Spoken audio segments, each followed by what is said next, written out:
श्रीगुरुभ्यो नमः। कृदण्डमहाकाय सूर्यकोटिसमप्रभः निर्विघ्नं गुरुमयि देवद्रवकार्ये सर्वदा गुरुर्ब्रह्मा गुरुर्विष्णु गुरुर्देवो महेश्वरः गुरुः साक्षात् परं ब्रह्म तस्मै श्रीगुरवे नमः।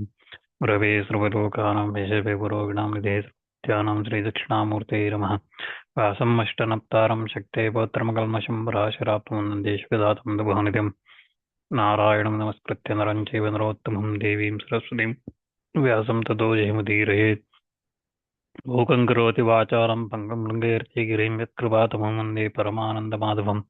नारायणपरो व्यक्तादण्डमव्यक्तसण्डवं मण्डस्यान्तस्तु मे लोकः सप्तद्वीपा च मेदिनी। पार्थाय प्रतिबोधितां भगवता नारायणे स्वयं व्यासेन कृतितं पुराणमलिनां मध्ये महाभारतम् अद्वैतामृतवर्षिणीं भगवतीमष्टादशाध्यायिनी अम्ब त्वामनुसन्ततां भगवद्गीते भवेद्वेषिणी। श्रुतिस्मृतिपुराणानाम् आलयं करुणालयं नमो भगवत्पादं शङ्करं लोकनशङ्करम् अवतीर्णश्च कालट्यां केदारं तडितश्च चतुष्पीठप्रतिष्ठाता चेताच्चक्रो गुरुः।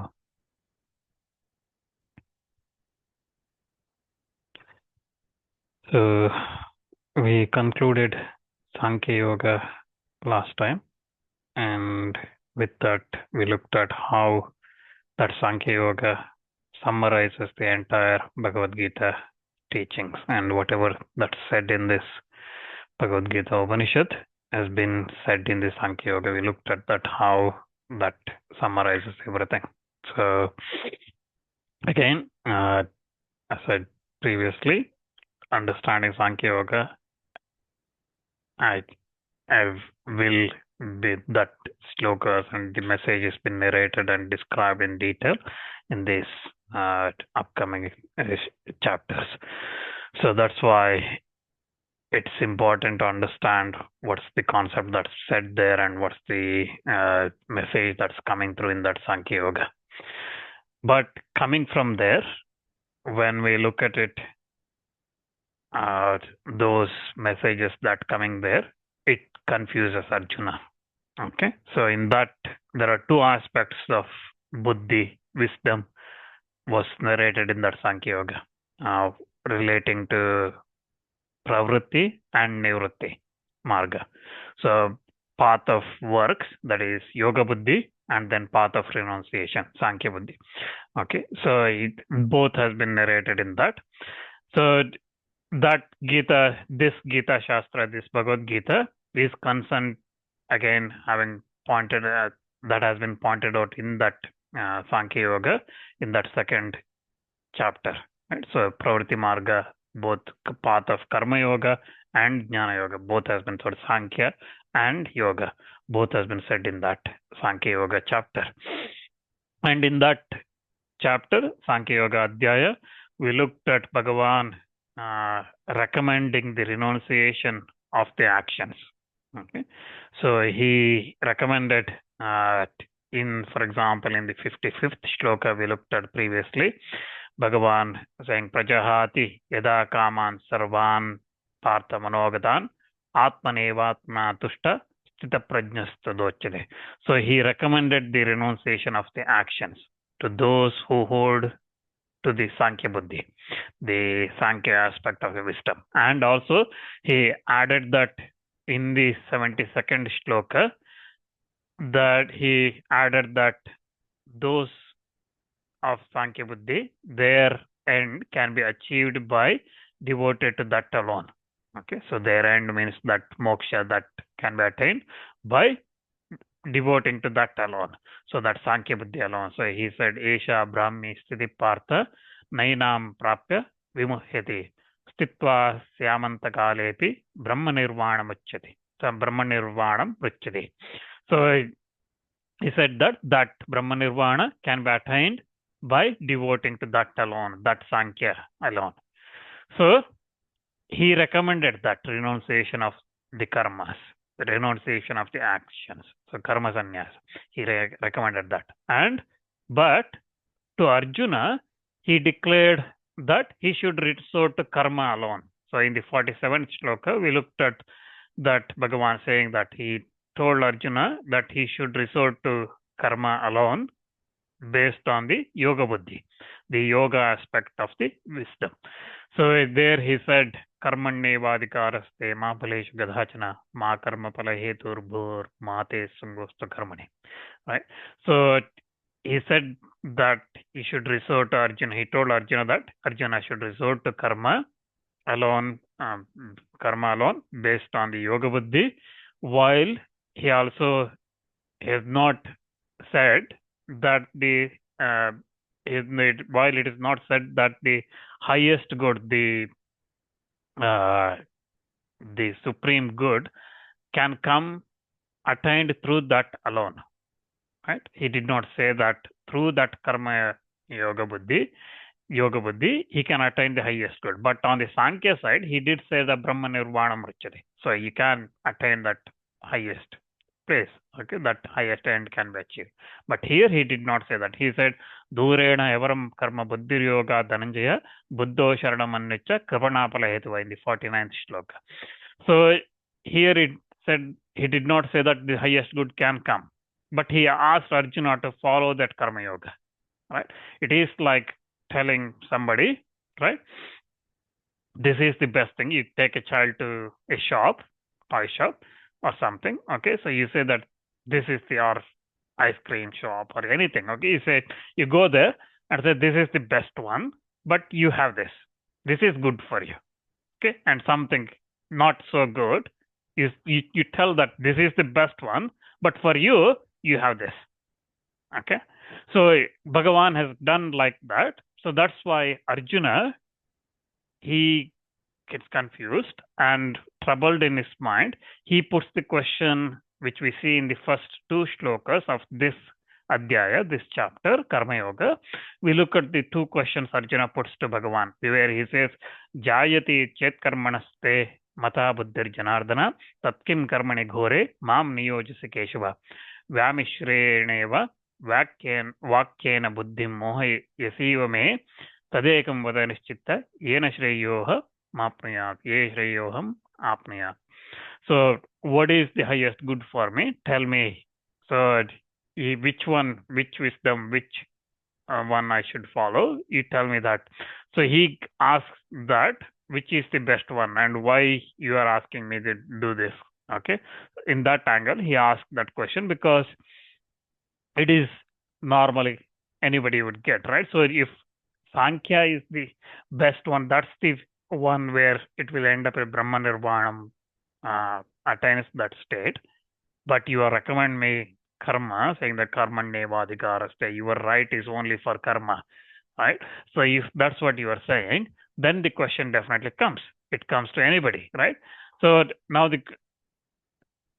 here, in the introduction to this adhyaya, Shankaracharya starts buying that perplexity Arjuna has got and why he's getting that. So that's why this confusion, this perplexity in Arjuna's mind is explainable.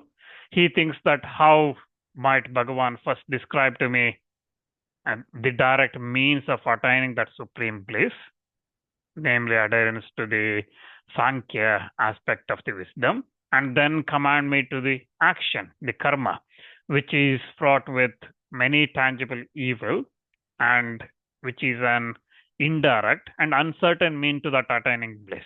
So again, through the karma yoga, there is no certainty that you will attain the Brahma Nirvana. He did not say that, right? So he said that it will lead to purification of mind, right? Which will then go in that direction. But it is not a direct mean. It is uncertain because obstacles can come and things like that. So it is an indirect means. Why he is saying that? And why, again, he is doing that? I am a devout seeker of that Shreya, that bliss. So Shankaracharya here explains that Arjuna is thinking that Bhaktaya Shreyotane. So I am your devote, right? I am your devotee. Why you are first describing me that is the best thing, and then you are telling me this.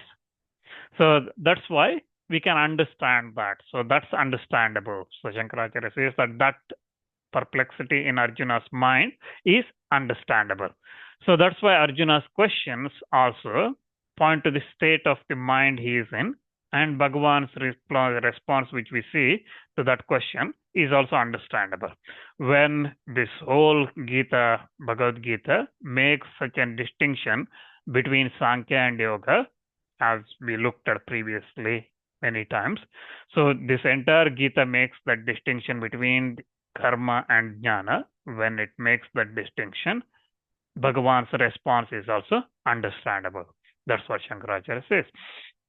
Now, Shankaracharya, to explain that distinction between the karma and Sankhya, as explained in Bhagavad Gita, he goes on to justify the other theories that's there. And this question from Arjuna and the Bhagavan's response to those questions are different interpretations are there.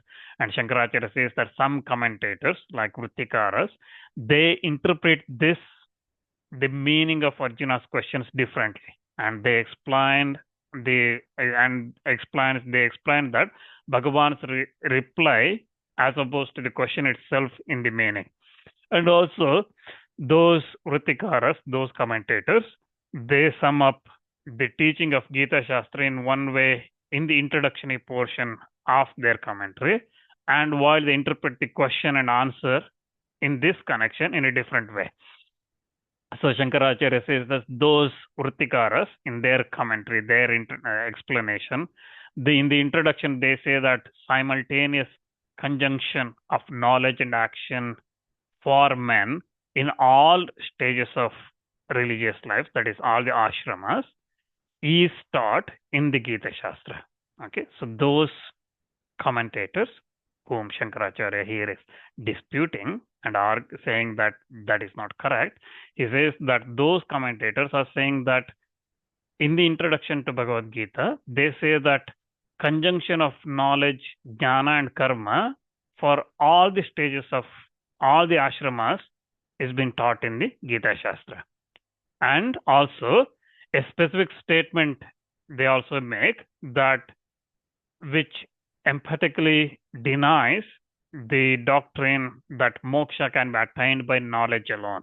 That is, without the karma, which are enjoined by the scriptures as obligatory throughout the life. So they deny that moksha can be attained by knowledge alone.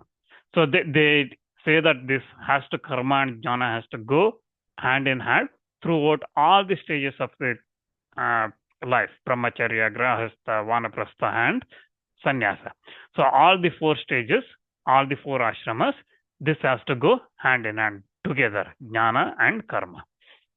But here, in this third chapter, that commentator, whom Shankaracharya is not naming, but Anandagiri and few others say that Shankaracharya here is referring to Vrittikaras. So that commentator, Shankaracharya, again, as I said, does not name. He says that commentator, okay? So that person, whoever is Shankaracharya referring, okay, the other people who interpret these shlokas differently. In this third chapter, that commentator says that he makes out that the adherence to only one of the two paths is taught here. Okay, so in the introduction of their translation commentary, they said that both need to go hand in hand together. But here in the third chapter, they say that only one of the path of these two, jnana or karma, is taught here. And that's why it is like clear here to saying that the karma, which is enjoined by the scriptures as obligatory throughout the life, have to be renounced. So that's why Shankaracharya says that the karma, their statements are contradictory. So he questions those kind of commentaries, whereas Shankaracharya questions here in his introduction to this chapter, he questions saying that those type of content, how it is possible either for Bhagavan to teach such a contradiction once he says that jnana and karma has to go together, or he says that only one path needs to be taken, or for a disciple to accept those kind of contradictions. So when such a questions come in, Shankaracharya says that those commentators, those interpreters may come up with another statement saying that it is only for the grihasthas, but not for the other orders, other stages of life, that moksha by mere knowledge preceded by renunciation of the karmas enjoined by Shruti and Smriti is denied. So what they now say that only for Grihasthas, this conjunction of Jnana and Karma, Shruti and Shrauta and Smarta karmas are denied. But for other orders, it has to be conjoined. They should be go together.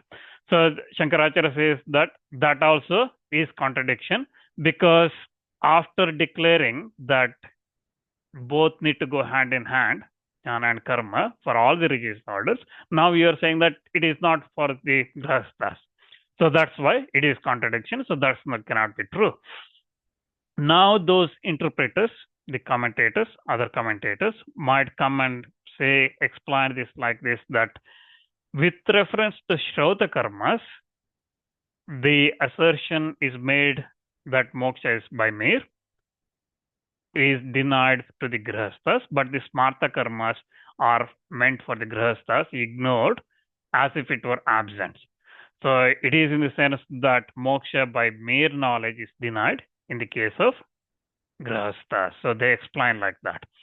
So again, here what those commentators are saying, those interpreters of these third chapters are saying is, so they say that Shrauta karmas, the karmas based on the Shrutis, those are made with respect to moksha, but the smarta karmas, the karmas based on the Smritis, okay, actions enjoined based on the Smritis, they are to be ignored. Okay, and absence of that is what is mentioned.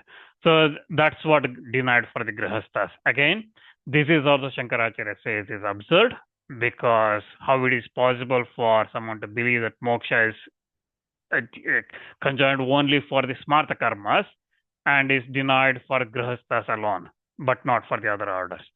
On the other hand, again, obtaining moksha, the smarta karma should be conjoined with knowledge of sannyasis, the sannyasis. Then it follows that grihasthas also, the knowledge should be conjoined for the smarta karmas as well. So whatever that should be joined, whether it's Shrauta karma or smarta karma, it should be joined for all the other orders.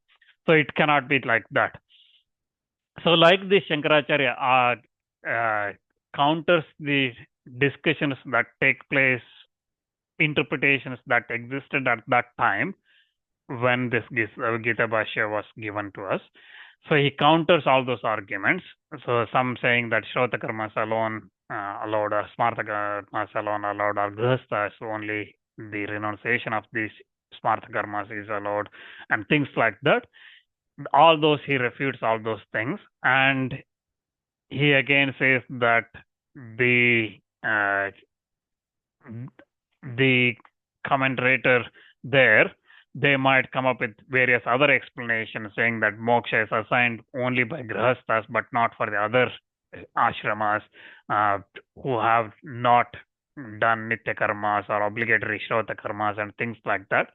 Shankaracharya again refutes that, saying that renunciation is enjoined in the scriptures. Renunciation is said in the scriptures, and he says that those kind of things, that renunciation, those who renounce the karmas are not entitled for the moksha. He says that that is wrong, because in all the Upanishads and Itihasas and Puranas and in the Yoga Shastras, renunciation of all the karmas is enjoined on the seeker of moksha as an accessory to knowledge. Okay. Sarvopanishatsu itihasa purana yoga shastreshu cha jnanangatvena mumuksho sarva karma sannyasa vidhana. So Shankaracharya here clearly says that in all the Upanishads, itihasas, puranas, yoga shastra, everywhere, renunciation of all the karmas is enjoined for those who seek the moksha as an accessory to knowledge. So those who expect this jnana, thus moksha, who is seeking moksha, they have to renounce all the karmas.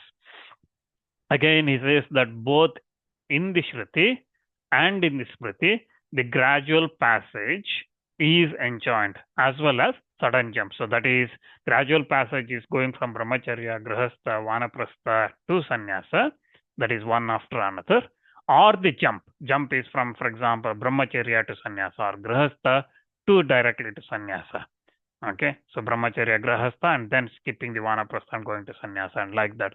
So that is said in all the Shruti and Smritis as well, both in Shruti and Smritis that says. So that's why he says Ashrama Vikalpa Samuchaya Vidhanacha Shruti Smrityoho. So he says that in the both in Shruti and Smritis that's being said. So for example, uh, on in Jabala Upanishad, we see that on completion of the student life, one should become a householder. Then leaving the home, he should become a forest dweller, that is one vanaprastha, and then retire from the world, that is become a sannyasi. Or he may retire from the world when he is at a student, or retired from the house or from the forest when he is engaged in austerities or not, whether he has completed or not his student's career, that is brahmacharya, whether he has quenched the sacrificial fire or not, that means he has gone through all those karmas or not. In short, the very day on which he may get disgusted with the world, the same day he should retire from it. That means he should take sannyas, he should renounce it. Okay, it doesn't matter whether he has completed his brahmacharya, whether he has gone through brahmacharya and grahastha and vanaprastha, and then only he reaches there sannyasa. Whatever the stage he is in, whichever the ashrama he is in, the day he gets disgusted with this world, okay, so all the external world, he gets some from the samsara, that day he should announce renunciation. So that's what Jabala Upanishad says. So Shankaracharya again saying here, both Shruti and Smriti says that both the gradual passage and also sudden jump is allowed. So karma sannyasa, renunciation is required. And again, if those interpreters whom Shankaracharya was challenging, if they say that a conjunction of knowledge with action is necessary for all the religious orders, all the ashramas, then also Shankaracharya says that that is not the case, because renunciation of all the action is enjoined on the seeker of the moksha. Moksha, sarvakarma, sannyasa, vidhana. So he says that because Shrutis clearly say that those who seek moksha, they should renounce all the actions, all the karmas. So that's what Shrutis clearly says. So Shankaracharya here quotes, for example, Brihadaranyaka Upanishad, where it says, Putraishanaya, Vittaishanayascha, Lokaishanayascha, Vitha yatha, Bhiksha charyam charanti. So for having given up all the desire for progeny, that is Puttaishana, Vittaishana is for the wealth and for the world, Lokaishana, they lead the mendicant or muni's life, sannyasi's life. And also in Taittiriya Upanishad, we see that tasmat nyasamesham tapasamati rikta mahu. So therefore these austerities, therefore of these austerities, renunciation, they say, is the excellent. That's what Taittiriya Upanishad says. And then again Taittiriya Upanishad again says, Nyasa evatya rechayat. Renunciation alone is excelled. And again, we look again in Taittiriya Upanishad, again says that akarmanana prajaya dhanena tyagena ike amritattvamanasho. So there it says, not by action, not by progeny, not by having children, not by wealth, but by renunciation. So not by action, by children, by wealth, but by renunciation, some attained immortality. Okay, and also we look at in the Javala Upanishad, where it says brahmacharya deva pravrajayet. So one may renounce the world when he is a student. And Shankaracharya also quotes the Smriti Vakyas. Okay, so we looked at all these Upanishad Vakyas from the Shruti side. Now he also quotes saying that renunciation of karmas is required for those who seek the moksha. He says that in the quoting the Smritis as well, where he quotes Mahabharata Shanti Purva, Moksha Dharma Parva. He quotes saying that Teja Dharma Dharmancha Ubhe satyanrute teja, ubhe satyanrute tektva yena tejasi tat teja. So giving up dharma, adharma, giving up satya, asatya, truth and untruth, having given up both truth and untruth, give up that by which you give up them. So give up that by which you give up them. So that means complete sannyasa. And then also is more Brihaspati Smriti, so where samsarameva nissaram društva saradi drikshaya pravrajantya krutodvaha param vairagyam ashridaha. Finding samsara, that this mundane existence, worthless, and wishing to get at the essence, the unmarried grow quite weary of the life and renounce the world. So that's what Smriti also says, Brihaspati Smriti. So he quotes that, and also he quotes the teachings of Shuka, where he says, Karmana bhadyate jantaru vidyata cha vimuchyate tasmat karma na kurvanti yadahya paradarshinaha, which is quoted in Shanti Parva, Moksha Dharma Parva, where it says, by action a person is bound, by wisdom he is released. Therefore, the munis, the sages who see the goal to do no action. And also, he quotes Bhagavad Gita as well. Shankaracharya quotes Bhagavad Gita as well, where Bhagavan says in the 5th chapter, he says that Sarva karmani manasa sanyasya. So he says that renouncing all actions by thought, so and so on. So he explains that in the 5th chapter. So Shankaracharya here quotes both Shrutis and Smritis, saying that renunciation of the action is required for those who seek moksha. And then he goes on to explain that moksha cannot be effect of an action. So he says that moksha too is being no effect of an act, no action, will be any veil to a mumukshu or a seeker of the moksha. So the objection to this might come that the performance of nitya karmas, the obligatory duties, is intended for mere avoidance of the sin. So nityani pratyavaya parihartani iti chet. So some say that the performance of obligatory duties is intended for purely avoidance of sin, because these nitya karmas, like for example sandhya vandana and things like that, if you do it, you don't get any merit. Okay, there is no punya or anything accumulation of that. But if you don't do it, then you get sin because of that omission. Okay, so that's what the objection here is.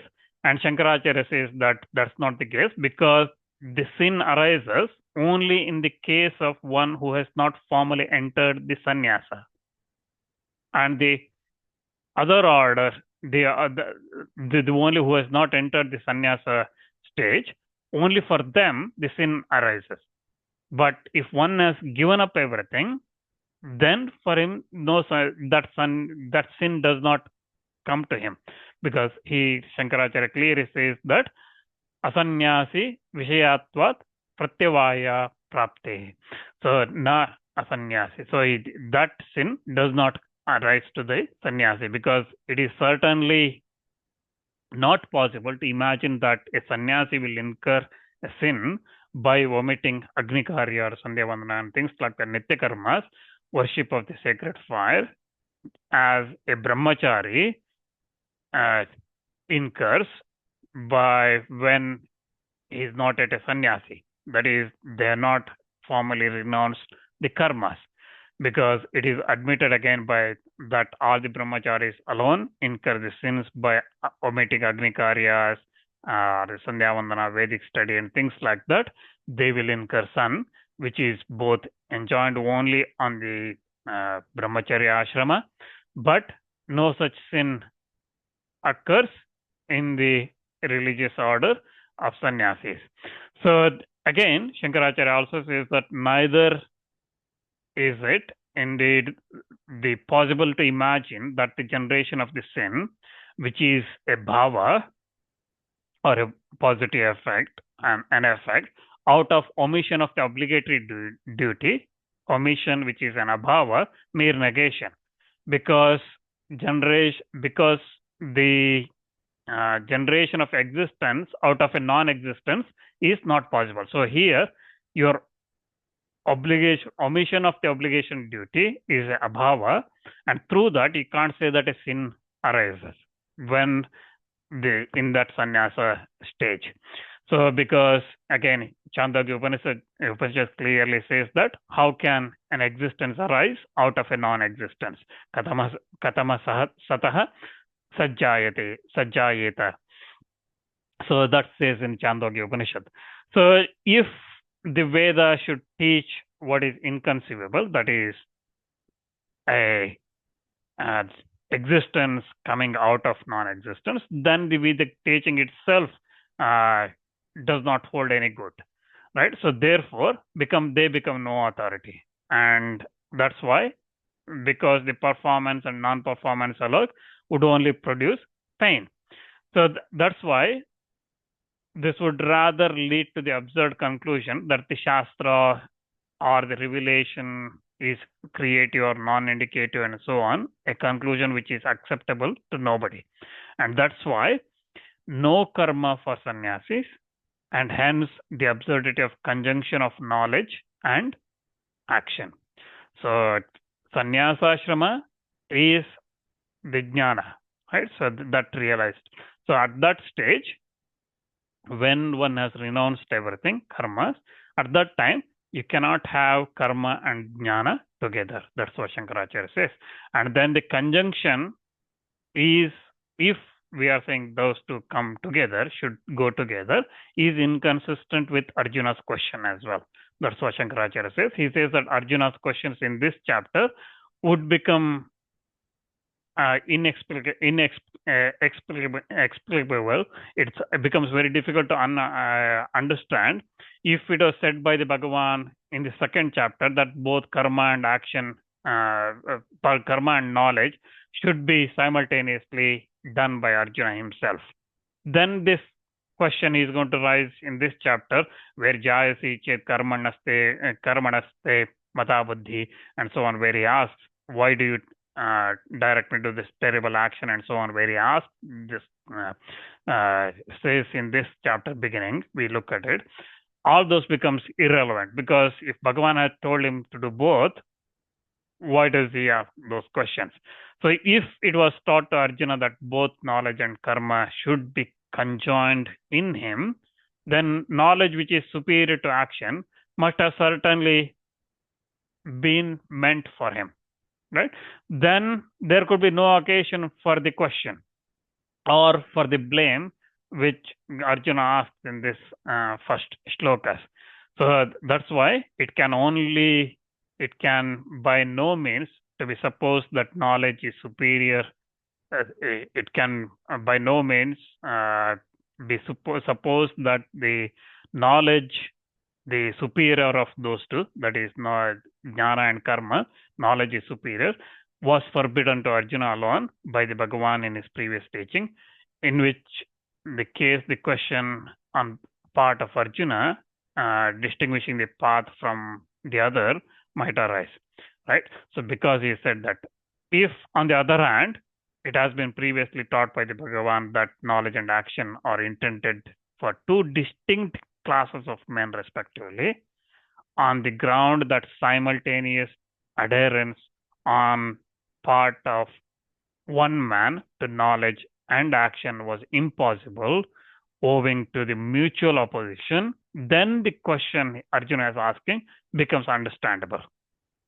Right?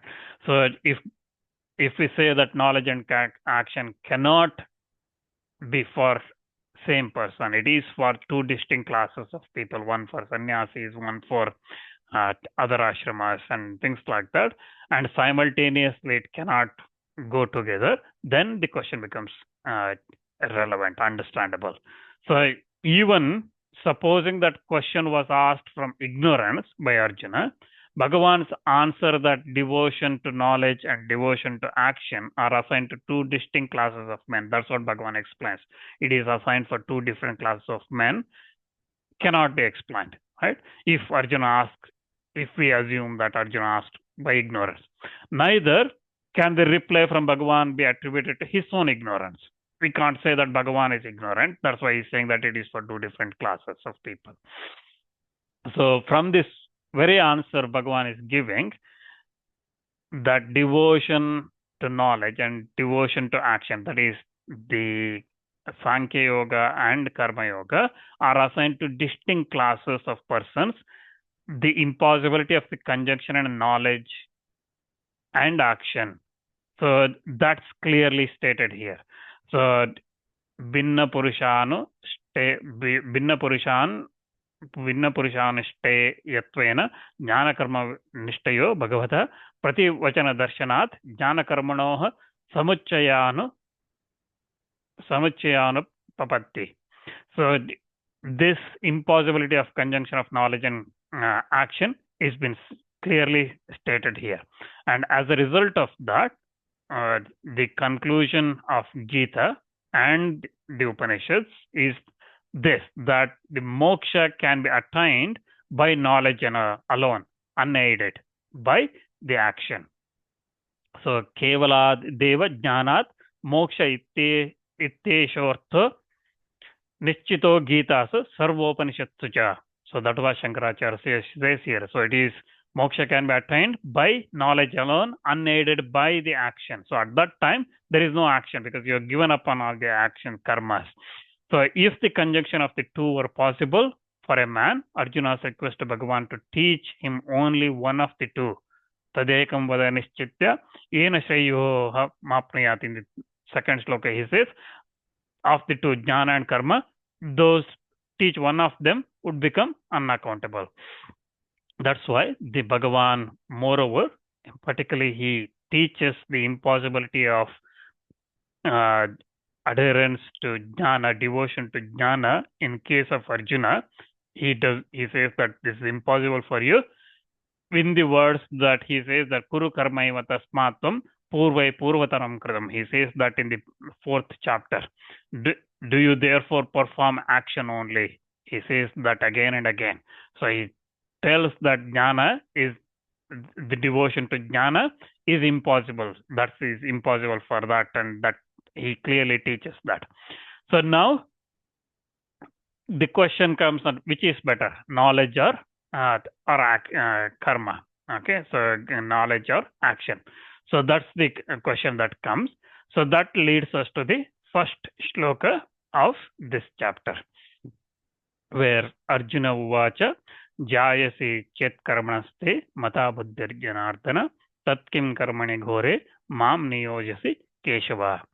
So Arjuna said, O Janardana, if it be your opinion that the wisdom is superior to action, why then you urge me to this horrible action, O Keshava?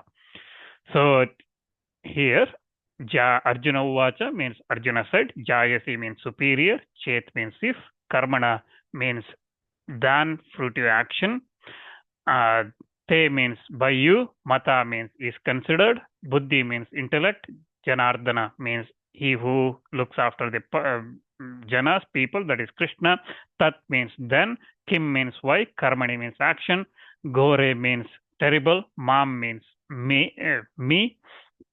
niyojasi means do you engage, Keshava means again the one who killed Keshi. It's again addressing Krishna. So we look at this shloka, meaning details of this, and next time when we get there. Any questions?